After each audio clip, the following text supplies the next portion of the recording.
দাম্পত্য জীবন মানেই হলো একে অপরের সাথে মানিয়ে চলার এক প্রতিজ্ঞা। এজন্যেই বলা হয় বিয়ে আসলে দুটি মানুষের মধ্যে বোঝাপড়া আর সামঞ্জস্য স্থাপনের একটি সেতু। প্রতিটি বিবাহিত জীবনে এই বোঝাপড়াটা অত্যন্ত জরুরি। অনেক সময় পরিবারের পছন্দে বিয়ে হলেও মনের মিল না হওয়ায় মানুষ হিংসা, অবহেলার শিকার হতে পারে।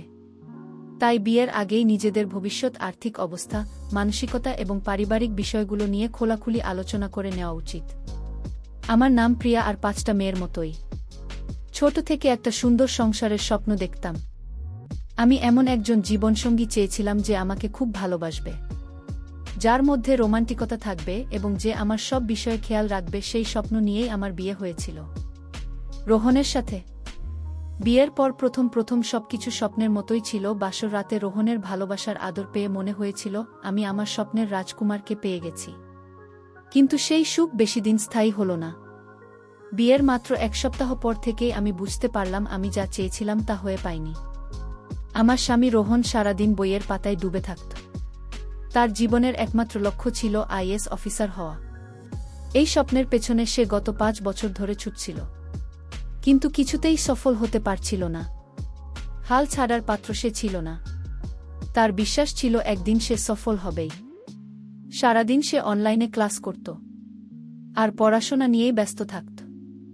আমাকে দেওয়ার মতো তার কাছে কোনো সময় ছিল না। আমি তার কাছে একটু সময় কাটাতে গেলেই সে বিরক্ত হতো। আমাকে বলতো, দেখো প্রিয়া, তুমি এভাবে সারাক্ষণ আমার পেছনে লেগে থাকলে আমার পড়াশোনার ক্ষতি হবে। এবারের পরীক্ষায় আমাকে পাশ করতেই হবে। দয়া করে আমাকে বিরক্ত করা বন্ধ করো। স্বামীর মুখে এই কথা শুনে আমার খুব কষ্ট হলো। একদিন আমি তাকে বলেই ফেললাম, তুমি তো গত 5 বছর ধরেই পরীক্ষা দিচ্ছ, কিন্তু পাশ করতে পারোনি। এবার এমন কি হবে যে তুমি পাশ করে যাবে? আর তোমার যদি পড়াশোনা করার এত ইচ্ছে ছিল, তাহলে আমাকে বিয়ে কেন করেছিলে? এই বাড়িতে কি একজন কাজের লোকের দরকার ছিল? সেই জন্যই কি আমাকে বিয়ে করে এনেছো, যাতে আমি সারাদিন বাড়ির সব কাজ করি, তোমার বাবা মায়ের সেবা করি? এর বিনিময়ে আমি কি তোমার থেকে একটু ভালোবাসা আশা করতে পারি না? এই বিয়ের তাহলে অর্থ কি দাঁড়ালো? তুমি শুধু নিজের স্বপ্ন পূরণের কথাই ভাবছ।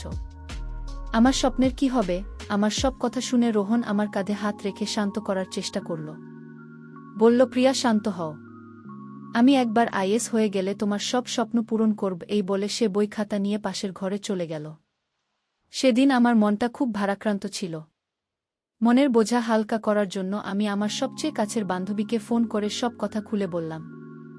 সব শুনে সে আমাকে বরকে নিজের দিকে ফেরানোর জন্য একটা বুদ্ধি দিল। আমাদের বাড়িতে রোহনের এক বন্ধু আসত, যার নাম সুমন। রোহন আর সুমন একসাথে পড়াশোনা করত। একদিন সুমন যখন আমাদের বাড়িতে এলো, আমি আমার বান্ধবীর কথামতো রোহনের মনোযোগ কাড়ার জন্য সুমনের সাথে গিয়ে কথা বলতে শুরু করলাম। কিন্তু আমার এই আচরণ দেখে আমার শাশুড়ি আর রোহন দুজনেই খুব রেগে গেল।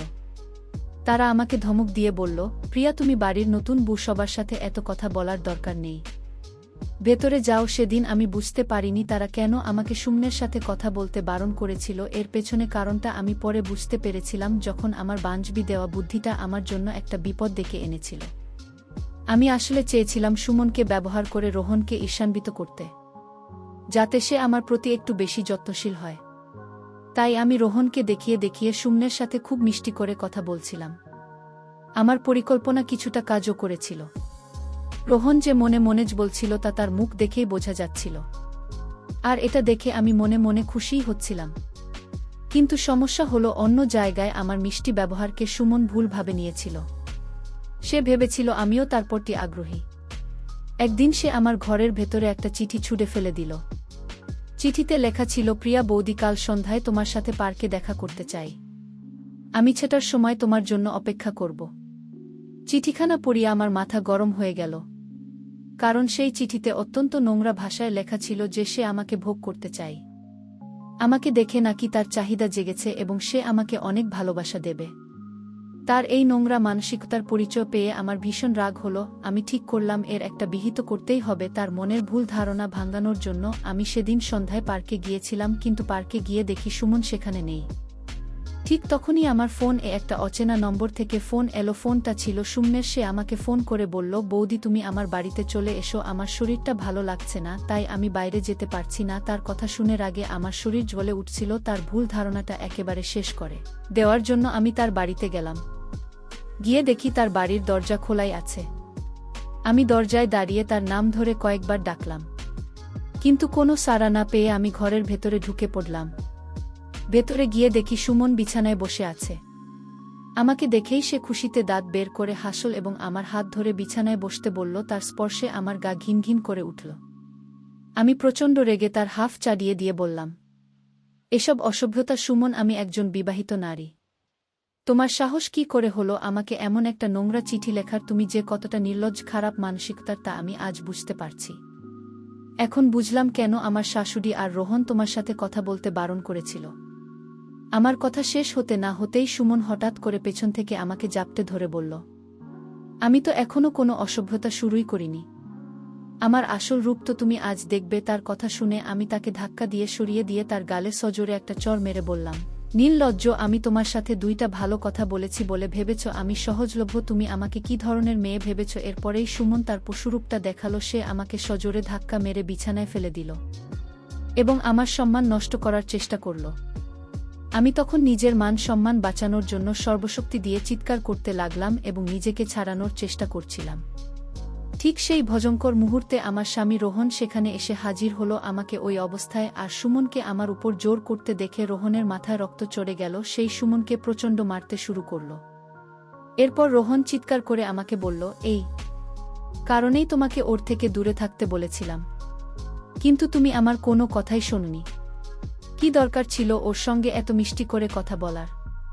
তারপর সে সুমনের দিকে তাকিয়ে বলল, তোর চরিত্র যে ভালো না সেটা আমি জানতাম, কিন্তু তুই যে আমার স্ত্রীর সাথেই আমার নোংরামি করবি সেটা আমি স্বপ্নেও ভাবিনি। চিক, তোর মতো বন্ধুর সাথে আমি এতদিন মিশেছি, আজ থেকে তোর আর আমার বন্ধুত্ব শেষ। সেদিনের ঘটনায় আমি খুব লজ্জিত এবং অনুতপ্ত ছিলাম। আমি কাঁদতে কাঁদতে রোহনকে জড়িয়ে ধরে তার কাছে ক্ষমা চাইলাম। সুমন ও রোহনের পা ধরে ক্ষমা চাইতে লাগল যাতে রোহন পুলিশকে না ডাকে। সেদিন আমি বুঝতে পেরেছিলাম বরের মনোযোগ পাওয়ার জন্য আমি যে পথ বেছে নিয়েছিলাম তা কত বড় ভুল ছিল। আমি যখন রোহনের কাছে ক্ষমা চাইছিলাম তখন সে আমাকে বলল, তুমি ওকে আশকারা দিয়েছিলে বলেই সে তোমার সাথে এমনটা করার সাহস পেয়েছিল। তবে রোহন আমাকে আরও বলল, প্রিয়া, আমি তোমাকে অনেক ভালোবাসি। আমার মনোযোগ পাবার জন্য তোমার অন্য কিছু করার কোন দরকার নেই। আমি একবার পরীক্ষায় পাস করিনি, তারপর তোমার সব স্বপ্ন আমি পূরণ করব। কিন্তু আমাকে কিছুটা সময় দাও আর আমাকে একটু বোঝার চেষ্টা করো। সেদিন আমি আমার ভুল বুঝতে পেরেছিলাম আর রোহনকে কথা দিয়েছিলাম যে আমি তার পাশে থাকব। এরপর থেকে আমি রোহনের পড়াশোনায় যতটা সম্ভব সাহায্য করতাম। আমাদের বিয়ের 1 বছর পূর্ণ হয়েছে আমার পাশে থাকার জন্য এবং সহযোগিতায় রোহন এবার পরীক্ষায় পাস করেছে এবং তার পূরণ হয়েছে। সে এখন গর্ব করে সবাইকে বলে যে আমি তার পাশে ছিলাম বলেই সে আজ সফল হতে পেরেছে। এই জন্যই হয়তো বলে প্রত্যেক সফল পুরুষের পেছনে একজন নারীর অবদান থাকে, সে তার মা হোক বা স্ত্রী। আজ রোহন আমাকে অনেক সুখে রেখেছে। আমি যা চাই সে আমাকে তাই এনে দেয়।